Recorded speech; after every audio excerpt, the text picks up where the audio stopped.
Shalom, selamat pagi, salam sejahtera untuk kita semua. Kita jumpa lagi dalam bacaan Renungan Pagi, menjadi putra dan putri Allah. Pada hari ini, Minggu 29 Agustus 2021, dengan judul pembahasan, Jika kita menghindari salib, kita kehilangan hidup kekal. Sebelum kita lanjut, mari kita berdoa. Bapa di surga, kami akan merenungkan firman-Mu. Roh Kudus-Mu menuntun kami dalam nama Yesus. Amin. Ayat tema kita diambil di dalam Matius 10 ayat 38. Firman Tuhan berkata, "Barang siapa tidak memikul salibnya dan mengikut aku, ia tidak layak bagiku." Saudara-saudaraku yang kekasih, hanya ada dua kelas, dan semua orang yang menempatkan diri mereka di pihak orang yang tidak setia, berdiri di bawah panji hitam iblis, dan didakwa telah menolak dan membenci Kristus. Mereka dituduh dengan sengaja menyalibkan Tuhan, kehidupan, dan kemuliaan. Orang yang menghindari salib, menghindari pahala yang dijanjikan kepada orang yang setia. Pandanglah ke Golgota, sampai hatimu meleleh pada kasih yang luar biasa dari Anak Allah. Dia tidak membiarkan apapun yang tidak dikerjakan agar manusia yang jatuh dapat diangkat dan dimurnikan. Apakah kita tidak akan mengakuinya? Akankah agama Kristus merendahkan penerimanya? Tidak. Tidak akan ada kemunduran untuk mengikuti jejak manusia Golgota itu.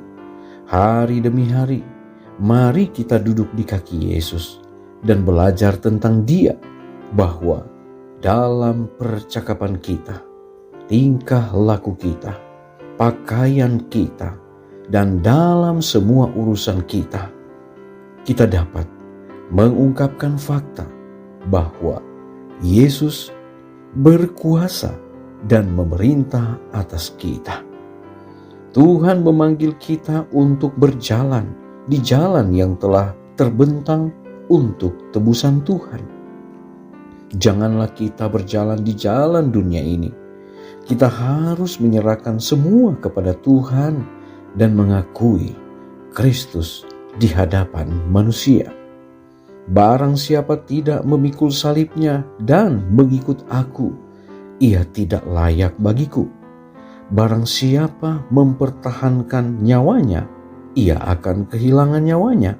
Dan barang siapa kehilangan nyawanya karena aku, ia akan memperolehnya. Hari demi hari, kita harus menyangkal diri, mengangkat salib, dan mengikuti jejak guru. Saya senang bahwa pintu kasihan belum ditutup. Marilah kita dalam nama Yesus Kristus dari Nazaret jatuh di atas batu karang itu dan hancur. Dengan kelemah lembutan, dengan kasih, dengan percakapan suci, dengan roh yang berbelas kasihan, akuilah Kristus kepada orang lain.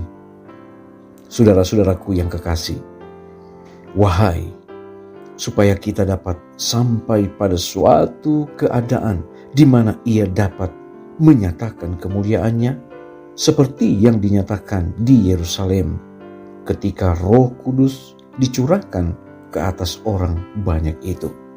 Salib Golgota bagi kita adalah jaminan hidup yang kekal. Mari kita berdoa. Bapa di sorga, kami datang kepadamu pada saat ini. Mau berterima kasih lagi untuk berkat Tuhan.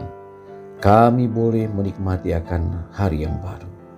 Diawali dengan merenungkan firman-Mu. Roh Kudus-Mu kiranya menginspirasi kami lewat firman yang kami boleh renungkan. Bahwa jika kami menghindari salib, maka kami akan kehilangan kehidupan yang kekal. Tolonglah kami Bapa, agar kami selalu memandang ke salib, melihat bagaimana pengorbanan yang Yesus telah lakukan di waktu yang lalu untuk menebus dosa manusia. Ketika kami memikul salib mengikut Engkau, maka kami akan memperoleh jaminan keselamatan. Bapa di sorga, hari ini kami mau serahkan hidup kami ke dalam tangan Tuhan. Kiranya perlindungan sorga menjadi bagian kami, menjadi bagian dari umat-umat Tuhan yang sakit disembuhkan, yang lemah iman dikuatkan. Dalam pergumulan Tuhan berikan kekuatan, yang lagi berduka kiranya Tuhan akan hiburkan. Biarlah kasih-Mu akan selalu bersama-sama dengan kami. Terima kasih Engkau mendengar doa kami. Ampuni dosa kami. Dalam nama Yesus kami sudah berdoa. Amin. Pertemuan kita telah selesai. Kita akan berjumpa lagi besok. Shalom. Tuhan memberkati.